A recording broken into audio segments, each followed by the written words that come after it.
Sabe aquela coisa na engenharia aeronáutica, a tal da fadiga de metal? Ah, claro, aquele desgaste estrutural. Exato. Tipo, quando a asa de um avião sofre uma falha catastrófica, a imagem que choca o mundo é aquele rompimento em uma fração de segundo, né? Sim, a tragédia instantânea. Mas qualquer engenheiro de materiais vai te dizer que a queda não aconteceu naquele segundo. Ela começou anos antes, em microfissuras invisíveis a olho nu, acumulando estresse voo após voo, até que a estrutura inteira simplesmente não consegue mais suportar o próprio peso. E hoje, o nosso mergulho profundo vai investigar um tipo diferente de fadiga estrutural. Uma fadiga moral, talvez. Isso mesmo.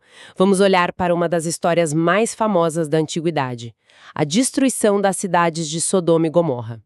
E a nossa missão aqui não é só recontar uma história de fogo e enxofre, mas desconstruir essa ideia de que foi um evento repentino. É um paralelo perfeito, porque culturalmente essa narrativa foi reduzida exatamente a esse único segundo catastrófico.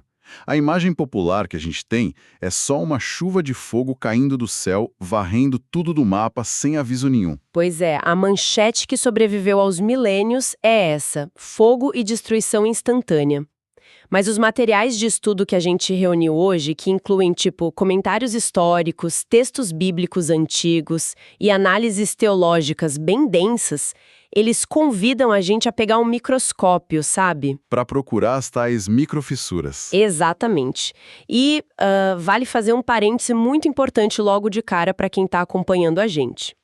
Estamos lidando com fontes que abordam conceitos pesados de moralidade e pecado, incluindo questões sobre sexualidade a partir de uma perspectiva teológica bem específica. E a nossa abordagem aqui é ser imparcial, certo? Com certeza. A ideia é relatar e analisar de forma totalmente neutra o que esses materiais de estudo dizem. A gente não está tomando partido nem endossando crenças, mas tentando entender a visão de mundo dos autores originais. Queremos investigar a anatomia desse colapso social que eles documentaram. E é muito interessante porque o que as fontes indicam é que, para entender a queda de Sodoma, a narrativa não começa na cidade corrupta. Não. Não. Começa numa tenda pacífica no deserto, com a figura do patriarca Abrão. O contraste é super proposital. Os textos descrevem Abrão vivendo um momento de intimidade máxima com o divino. Ele tinha acabado de selar a chamada Aliança da Circuncisão. Tá, vamos pausar aí rapidinho. Porque, para a mente moderna, a ideia de selar um pacto espiritual através de uma alteração física parece um pouco extrema, não acha? Como isso funcionava na mecânica da época? É que, no mundo antigo, contratos não eram garantidos por assinaturas em papel ou tribunais, sabe? Quando se tratava da Aliança Suprema, a marca precisava ser permanente, intransferível, gravada na própria carne. Nossa, é muito literal. Muito literal. Era uma alteração física que servia como selo definitivo de um compromisso que não podia ser quebrado. Alterava a identidade da pessoa. Então, Abraão estava no auge da sua maturidade e conexão espiritual. E é nesse estado de intimidade que ele recebe uma visita inesperada. E o detalhe do horário dessa visita é algo que, dá muita cor à história. Os materiais relatam que era no calor do dia, por volta do meio-dia. E no Antigo Oriente Médio, meio-dia não é hora de passear. De jeito nenhum, o sol é punitivo. Sim, a sociedade inteira basicamente desliga e vai procurar abrigo. Mas Abraão, ao ver 3 viajantes no horizonte, ele faz o oposto do que a autopreservação mandaria. Ele sai correndo. Ele se prostra diante deles. Exato, e não só oferece uma sombrinha, ele mobiliza a casa inteira para preparar um banquete. É pão fresco, leite, uma vitela tenra. Parece o comportamento de alguém que finalmente recebe em casa um amigo de longa data com quem conversava só por cartas. É uma ótima analogia. Essa prece e reverência mostram que ele reconheceu algo divino naqueles visitantes. É a materialização de um relacionamento íntimo, o que explica por que Deus decide não esconder dele o que faria seguir. Mas antes de chegarmos nessa parte sombria, tem uma promessa que rola durante essa refeição, né? Os visitantes dizem que Sara, a esposa de Abraão, que já era idosa, teria um filho no prazo de 1 ano. E Sara escuta isso escondida na porta da tenda e dá uma risada. A famosa risada de Sara. Pois é. E eu, lendo os materiais, fiquei meio em dúvida. Essa risada seria realmente uma incredulidade maldosa, um deboche, ou só um mecanismo de defesa de quem está diante de uma situação biologicamente impossível? Os materiais de estudo são muito empáticos nessa parte. Eles explicam que a repreensão divina àquela pergunta, haveria coisa alguma difícil ao Senhor, demonstra que a onisciência vê além das fachadas. Tipo, Deus entende o susto dela. E isso, a onisciência vê a dúvida, mas não desiste do ser humano. A promessa foi mantida, Sara supera essa incredulidade e se torna parte fundamental do legado. É uma transição narrativa incrível, na verdade, porque essa intimidade e transparência toda com a família de Abrão cria o contraste perfeito para a segunda parte da visita, que é a revelação de um segredo sombrio sobre as cidades vizinhas. Mostrando que quem é íntimo do Criador também compartilha das preocupações com o mundo. Exato, e é aqui que a gente entra nas raízes de Sodoma. E confesso que fiquei chocada, porque na cultura popular, Sodoma e Gomorra são associadas quase que exclusivamente a pecados de ordem sexual. Sim, a palavra sodomia vem daí. Mas os materiais de estudo citam o livro de Ezequiel e revelam uma lista surpreendente de pecados que vieram muito antes de qualquer outra coisa. Muito além do óbvio.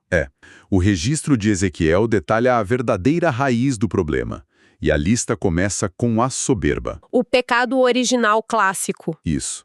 Aquela atitude de viver de forma autossuficiente, ignorando a existência de regras maiores ou de um criador. Depois da soberba, o texto fala de fartura de pão e abundância de ociosidade. Fartura de pão e ociosidade. Eram cidades extremamente ricas, né? Muito ricas.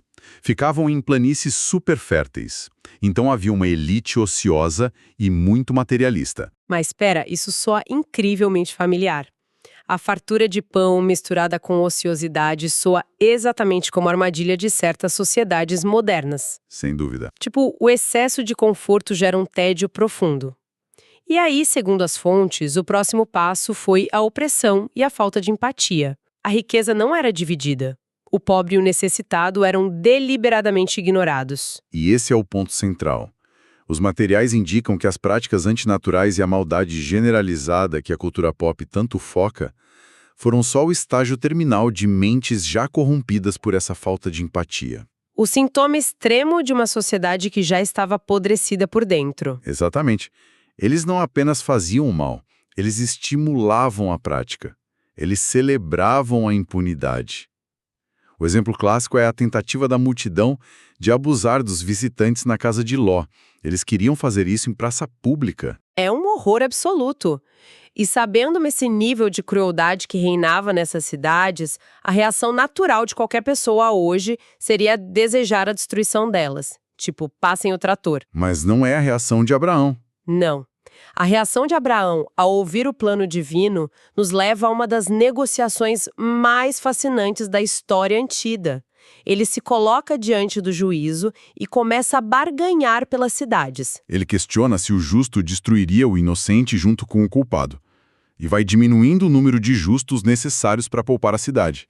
Começa em 50 e vai descendo, até chegar a 10. E aqui eu preciso fazer um papel de advogada do diabo. Como alguém tem a audácia de negociar com o Criador do Universo como se estivesse numa feira livre? Tipo, e se forem 40, faz por 30? Isso não soa quase desrespeitoso? Pode parecer, mas a lente que os especialistas e os materiais de estudo usam é outra. Eles veem isso não como desrespeito, mas como a prova máxima de maturidade espiritual. Interessante. Como assim? Abraão foi treinado para ter misericórdia. Ele não estava defendendo o pecado de Sodoma. Ele estava mostrando um profundo amor ao próximo, buscando desesperadamente salvar os justos. Ele queria salvar o sobrinho dele, Ló, e qualquer outro inocente. Entendi. Ele estava intercedendo. E isso também desconstrói aquele mito que a gente falou no começo da punição repentina que caiu do nada. Totalmente. A paciência divina estava esgotada, mas não foi de supetão. Os textos revelam que os sodomitas tiveram muito tempo para mudar. Eu vi nas fontes que, cerca de 7 a 21 anos antes da destruição final, essas cidades tinham sido saqueadas por reis mesopotâmicos. Exato. E quem foi lá e resgatou a população inteira? O próprio Abraão. Isso. Eles conheceram o poder e a retidão de Abraão de perto. Viram que existia um outro modo de viver. Mas assim que recuperaram seus bens e o conforto, voltaram à crueldade de antes. A longanimidade teve um limite. Teve. A negociação de Abraão parou no número 10. E, infelizmente, a realidade trágica era que não havia nem sequer 10 pessoas justas naquelas cidades para equilibrar a balança. O que significa que o resgate precisou ser cirúrgico. O foco se voltou para a única família menos corrompida ali no meio, a de Ló. E isso nos leva à parte final da história, que é a fuga. A situação de Ló é desesperadora. O resgate é extremamente tenso. Os anjos precisam ferir a multidão de cegueira. E o mais bizarro, as fontes relatam que mesmo cegos, eles tentavam arrombar a porta da casa de Ló. É uma persistência aterrorizante no mal. Ló, a esposa e as filhas precisaram ser literalmente puxados pelas mãos para fora da cidade. E aqui os materiais de estudo fazem uma análise brilhante. Eles categorizam sobreviventes como reflexos de diferentes atitudes humanas diante de valores corrompidos. São 4 perfis. Vamos falar sobre eles. O primeiro é o próprio Ló. Ló é o justo comprometido. Ele escolheu morar nas planícies férteis de Sodoma pelo conforto financeiro. Ele se afligia com o mal ao redor, claro, mas estava tão embaraçado socialmente que perdeu a autoridade moral. Sim, até os genros dele riram da cara dele quando ele tentou avisar do perigo. Ele foge, mas as fontes dizem que ele termina a vida de forma miserável em uma caverna. Ele perdeu tudo. E na mesma caverna estão as filhas dele, que representam o produto do meio. Elas foram salvas fisicamente, mas a cabeça delas, a moralidade delas foi totalmente formada pela cultura de Sodoma, né? Exatamente. Achando que o mundo tinha acabado, elas acabaram embebedando o pai para cometer incesto. Acreditavam que era a única forma de sobrevivência. A lógica dos fins justificando os meios, que era típica da cidade, originou povos que mais tarde seriam inimigos da justiça. E aí temos o quarto perfil, a estátua de sal, a esposa de Ló.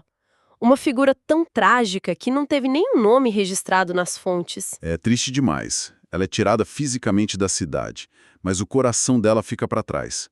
A ordem era não olhar para trás, mas ela desobedece e é transformada numa estátua de sal. Lendo isso, me veio uma metáfora muito forte sobre o comportamento humano universal.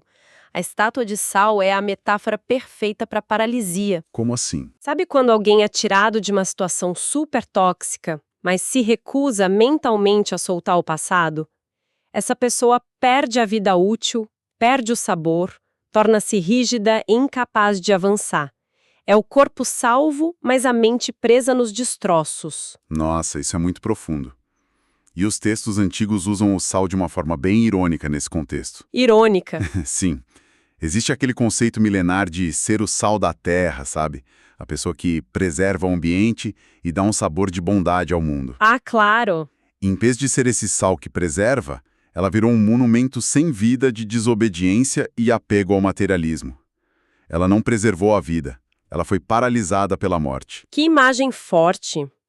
Então, fazendo um apanhado geral das lições de hoje, a destruição dessas cidades não foi apenas sobre fogo caindo do céu, foi sobre o que acontece quando a soberba, a ganância e a total falta de cuidado com o próximo atingem um ponto sem volta. Exatamente, onde as microfissuras da sociedade finalmente cedem. A gente viu a beleza da intercessão empática de Abraão, a paciência esgotada da justiça e os perigos enormes de se apegar a ambientes que destroem a nossa moralidade. E a história serve como um espelho para quem ouve a gente hoje. Ela convida a avaliar, a nossa própria postura. Com certeza. Será que estamos sendo moldados e influenciados pelos nossos ambientes tóxicos, como as filhas de Ló? Ou será que estamos ativamente intercedendo e buscando ser uma influência positiva na sociedade, como o Abraão? É um belo desafio. E para encerrar nossa exploração de hoje, eu queria deixar um pensamento provocativo para nossa audiência levar para o resto da semana. Manda. Se a sobrevivência de toda uma cidade e sua cultura dependia de encontrar apenas 10 pessoas justas que equilibrassem a balança da maldade, qual é o peso da nossa própria conduta nos lugares onde a gente vive? Excelente pergunta. Será que a nossa presença no mundo, nos nossos trabalhos, nas nossas casas, é suficiente para impedir que os ambientes ao nosso redor desmoronem por fadiga moral? Fica a reflexão. Muito obrigada por acompanhar mais esse mergulho profundo e lembrem-se, o conhecimento ganha vida de verdade quando a gente decide aplicá-lo. Até a próxima!